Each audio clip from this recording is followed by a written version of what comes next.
How's it going, everybody? Today we're going to be discussing Nikola stock. It is in a short battle right now. There's a short attack going on, and I'm going to show you exactly what I think is going on here with Hindenburg, how they obviously fabricated a lot of this, but there's a lot going on, and I'm going to show you a video of Jim Cramer in 2006 exposing what he did at a hedge fund when he was short. It's a lot of valuable information. Everything I'm going to have on the side on the left, you can see where I'm actually going through the stock, and it's really sad. I made a meme and I said basically Trevor, he is going to start a space company soon called Space Y, and he's selling reservations. I know it's probably too soon. I've been in stocks where Hindenburg has, shorted, and they wrote all these articles. I was in CODX, the stock, and after they started shorting and put out their short, information and said they're, actually taking a short position, the earnings call got hacked, and it was pretty much a circus. What you say? That you only meant well, well, 'cause you did. What you say? That it's all for the best, 'cause it is. I really feel bad for the people that do work at Nikola. Let's just jump right into this right now. The catalyst, obviously, is that Nikola is being shorted by Hindenburg, who you never want to be involved in a company that's literally being shorted by Hindenburg, because it doesn't usually work out that well for a lot of speculative companies. The float here, they've got about, I think it's 145 million. This company should not have that many shares, okay? So that's a red flag on my first criteria. Earnings, as you know, they have not had any revenue coming in much. Institutional ownership here. Obviously Trevor, he's got 88 million shares. It's worth $3 billion. And now we've got other LLC firms, institutions that have actually been selling in the past month. And here's the thing with institutions. They don't have to report exactly when they're going to sell instantly. So if they sell today, you might go a month or two and not even know. So a lot of stocks sometimes have these big institutions that'll sell, and that's a big red flag. If there's too many institutions, I don't always like that. So insider ownership, there are a lot of people, but Trevor's going to be the one that's going to be probably diluting this stock a lot. Next, we're going to go to debt. So the debt is around $4 million. It's not too much, but 4.8 million. Still, the company's yet to bring in actual profits from the vehicles that they're making. Next, split. There's been no split. The company is fairly new on the stock exchange, actually trading, so they haven't split yet. So on the chart here, we have a descending triangle pattern. It's typically bearish, as you'll notice, starting in the downtrend. And as it goes down, we've been having a lot more volume. Short percentage, go back here. So there is a short percentage. It's probably a lot higher than this. So the share short's 9.53 million, and the percentage of the float, that's 2.5% of the float. And remember, it's a very large float. So that's a pretty good amount. I'm sure it's a lot more today. Market cap. We kind of already went through that a little bit down here when I showed you it. So we knew how many shares there were, but the market cap is 13.56 billion. This is way overvalued to me. Like, they should have had a lot less shares and tried for a smaller valuation in the beginning. It's just, I don't understand why companies sometimes do this, especially when you're competing against Tesla.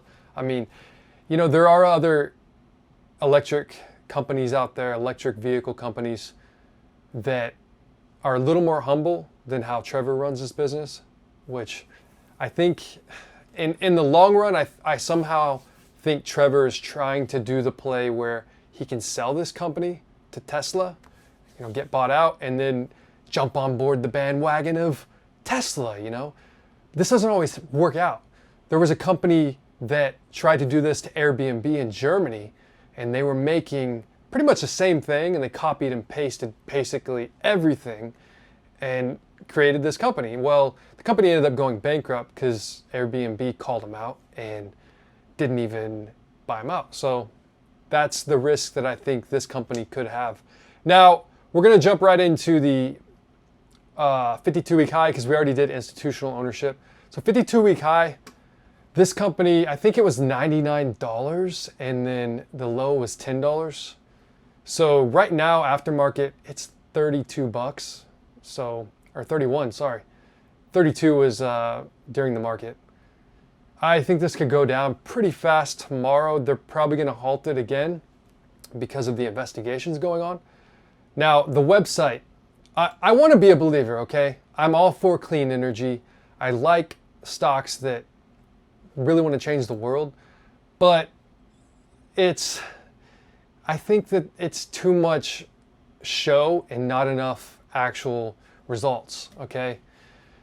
The sector is very tough. You know, they've got about 200 employees, I believe, here. It's just really tough because you're going against, you're going against Elon Musk, okay? The fact that General Motors has partnered with them is a little fishy. In my eyes, it's kind of one of those things where you want to keep your enemy close to you. And I think General Motors could really destroy this company if they, either take advantage of them by going in with these contracts and maybe manufacturing some and then pulling out, or it's kind of like they're really close to being able to stab them in the back. I don't necessarily think it's the smartest play because they are a threat to them as well as Tesla, Last, social media, last on our list here. Trevor's quite the character on social media. His first thing you see on his Twitter is it's a NASDAQ traded, company. The next thing, I block anyone rooting for someone's failure. Just a heads up, if you're unable to say anything positive or show some excitement for the struggles of others in life or harass our followers, it's an instant block. Now, okay, Trevor, I understand there's a lot of haters out there, but you need to feed off those haters. Like, if you are a legit company and you are actually going to make products that companies will be able to use, then go ahead and do it, but embrace the hate, okay? Elon got so much hate through the years. I mean, that's the difference between Elon. I'm not here trying to be a fanboy of Elon. I'm just trying to compare the two biggest influential people in this sector. So Elon obviously is running things. Now, he doesn't seem like he's the guy that when this was going on, he would just be talking about the stock. It's a stock. He really does believe in the company. Now, I don't see that as much with Trevor. There's some funny things going on here. People are putting, this is some memes people are putting on here. It's kind of sad. This is from the blood company. Here we go. What's her name? Elizabeth Holmes. It was basically a big fraud. I don't know if this is, if you're a shareholder, I'm not trying to bash this. I'm just letting you know you should never marry a stock. That's the thing. I 15 years of trading, that was the hardest thing for me to, figure out, is that these companies, you're literally taking a stake in these companies, but you should never marry the stock because at any moment something could happen. These institutions can dump, and obviously, as you've seen, there's these investigations. They refute the allegations for, basically they were saying everything's fabricated. Now, this video, they did say it was real. Like, it is actually the semi, but they rolled it down the hill. So, they never technically said that it was driving. So, I mean, I understand, sometimes you do mock generation, you generate like a mock sample of the vehicle, but this was a little too much in my opinion. I actually, when I saw that video, I actually thought that was real too. I was like, oh, this is, because I'm looking at Tesla not only for the EV, but the transportation side, especially if they can get transportation automated. That's where I think the future is going. To instigate or stir up. So basically you create this sediment and then there's a course of action. So the action for these shorts is that this company is a fraud, right? and they think that everything's pretty much fabricated. Now, if you listen here, I want you to hear what Jim Cramer said in 2006, and this is going to be very interesting to a lot of people because he explains everything. So let's say I were short. What I would do is I would hit a lot of guys with rim. Now you can't foment. That's a violation of Ferment? Yeah, you can't foment. You can't create yourself an impression that a stock's down. But you do it anyway because the SEC doesn't understand it. So that's the only sense that I would say this is illegal. But a hedge fund that's not up a lot really has to do a lot now to save itself. So this is different from what I was talking about at the beginning where I would be buying the Qs and stuff. Right. This is actually just blatantly illegal. But when you have 6 days and your company may be in doubt because you're down, I think it's really important to foment.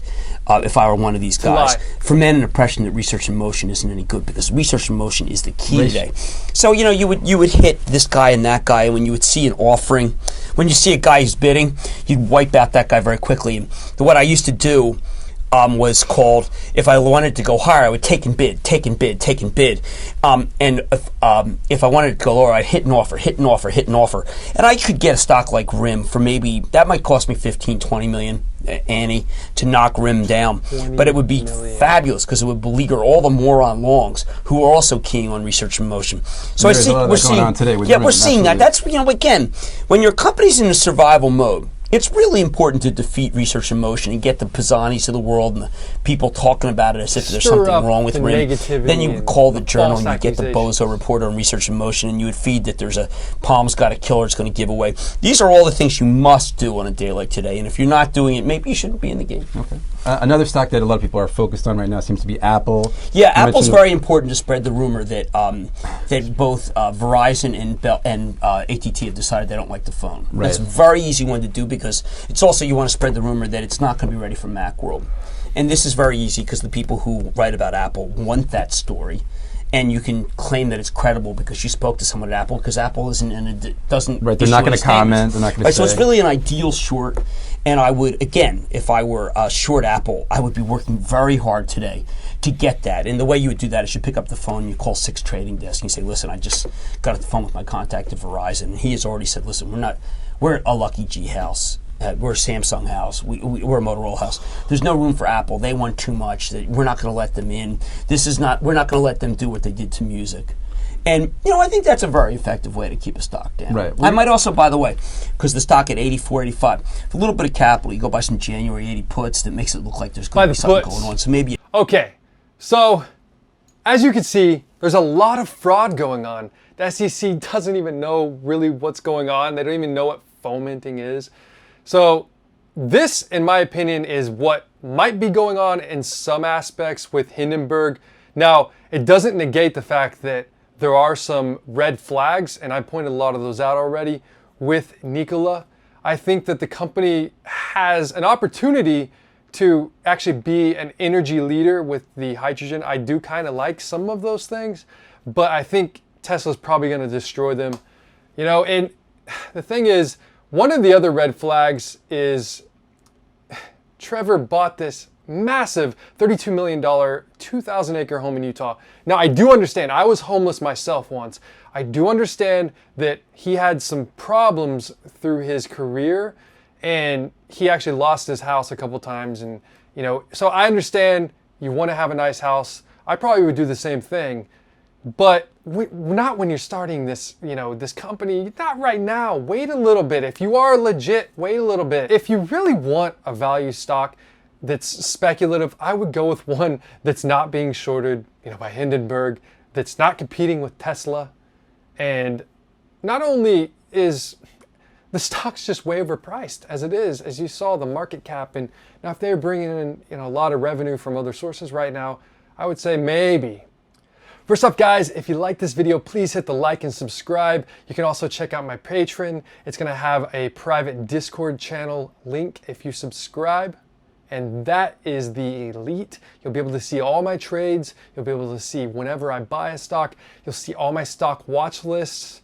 I actually have in Google Sheets, which updates throughout the day, including the uranium sector. Today, I was up 30-something% in just a couple of my uranium stocks. That's a huge profit because I'm heavily invested. Uranium is about to explode, no puns intended. This sector is just heating up. This is probably one of the biggest sectors in the entire market that will do life-changing gains. I'm telling you, the last bull market, there were stocks that did 100,000% in 4 years. In 18 months, there were stocks that did 16,000% in the uranium sector. If you're interested, let me know in the comment section below. Until then,